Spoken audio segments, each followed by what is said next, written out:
Well, I'm happy to have Cedric on. He's been a great asset to the University of Alabama and to a lot of coaches. Been a good friend of mine for a long time, and we are tickled to death that he was willing to come on. Good morning, Cedric. How you doing?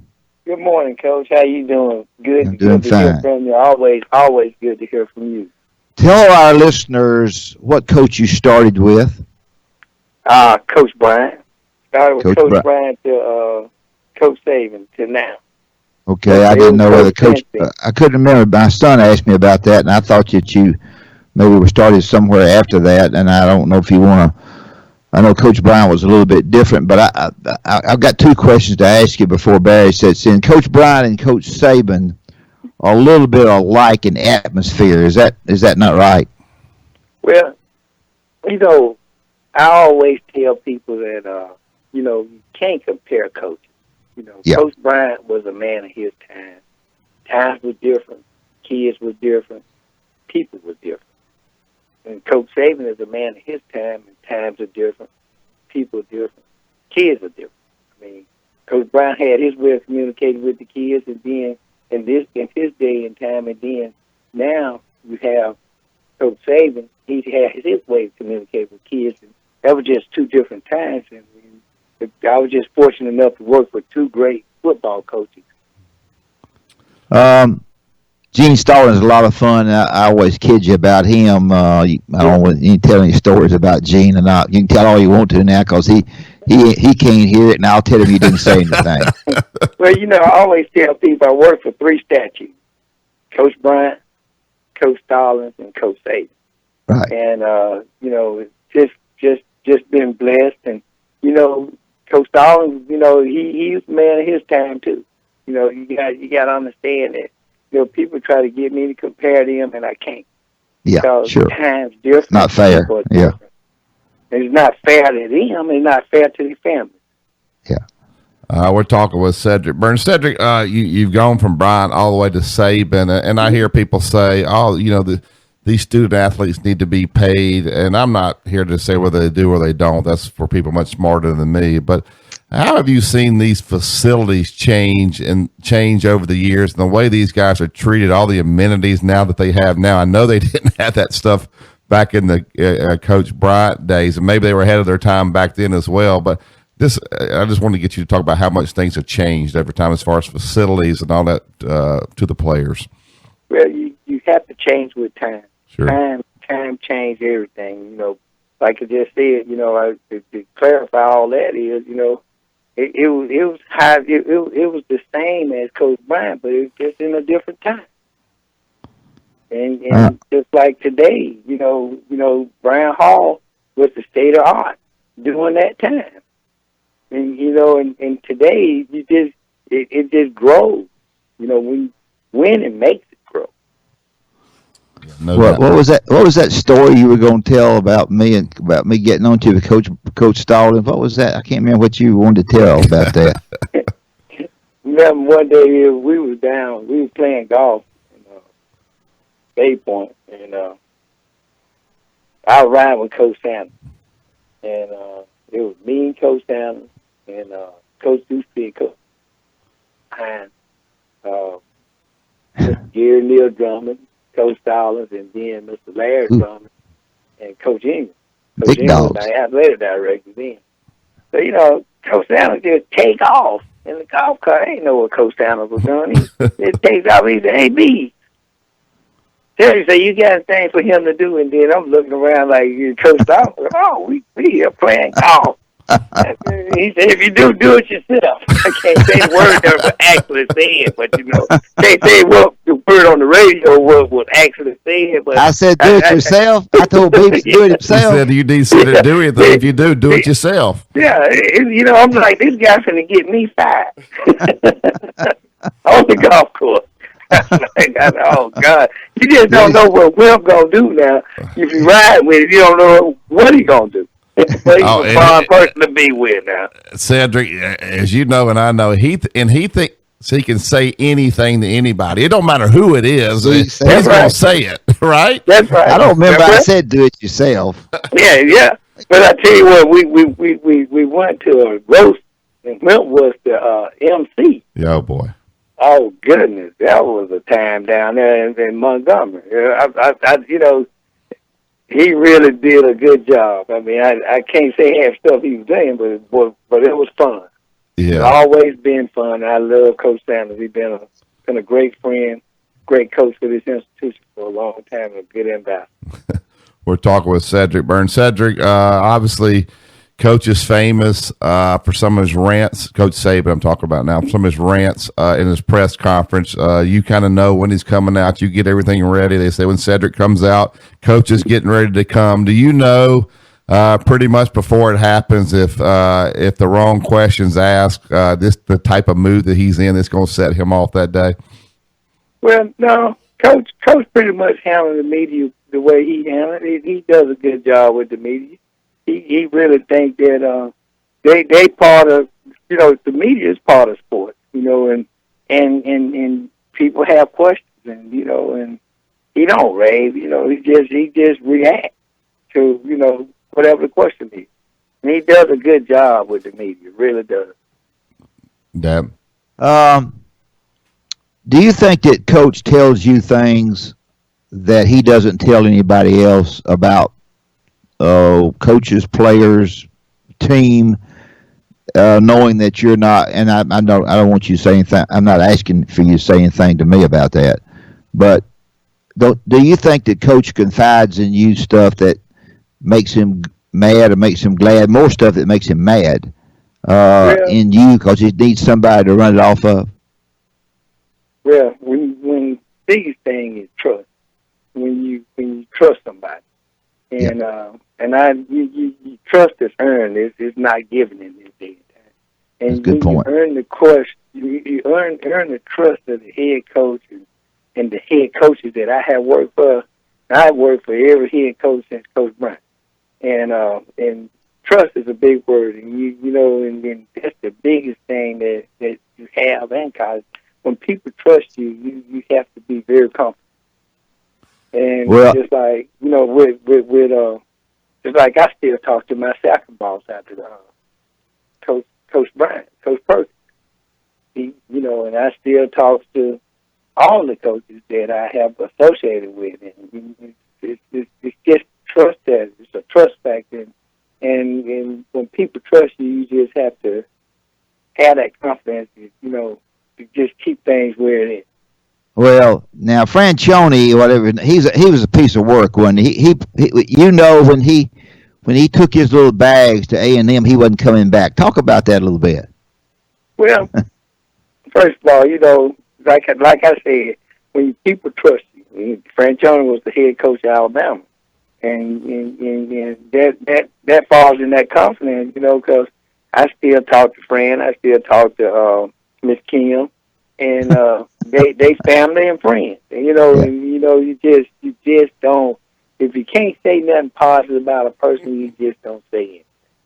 That's good. That's good. There. Cedric, how happy was Miss Terry when, after Coach had the hip surgery, about 24 hours later, you were picking him up to bring him to work, to get him out of the house? I guess she got mad at him because he was trying to move too fast. But this guy is relentless, isn't it? It's hard to hold Coach back. Yeah. Well, you talking about my boss. He's a guy that he's a leader. And a true leader, even in that he just shows his leadership, and he's a guy that don't have many words, but his action speaks louder than his words. I mean, he don't have to say too many things. It's just what he do and the way he do things. His action speaks a whole lot louder than his words. Go ahead. He tells me that when he sits in the big chair, when all the recruits are out there, now you're out there too, when he sits in the big chair, it's time for the recruits to go home. Now, he's told me that himself, so you can say something about that. Do you check the big chair? Yeah, when you go sit in the chair, it's time for all of us to go. It's time to get your hat, your coat, and leave.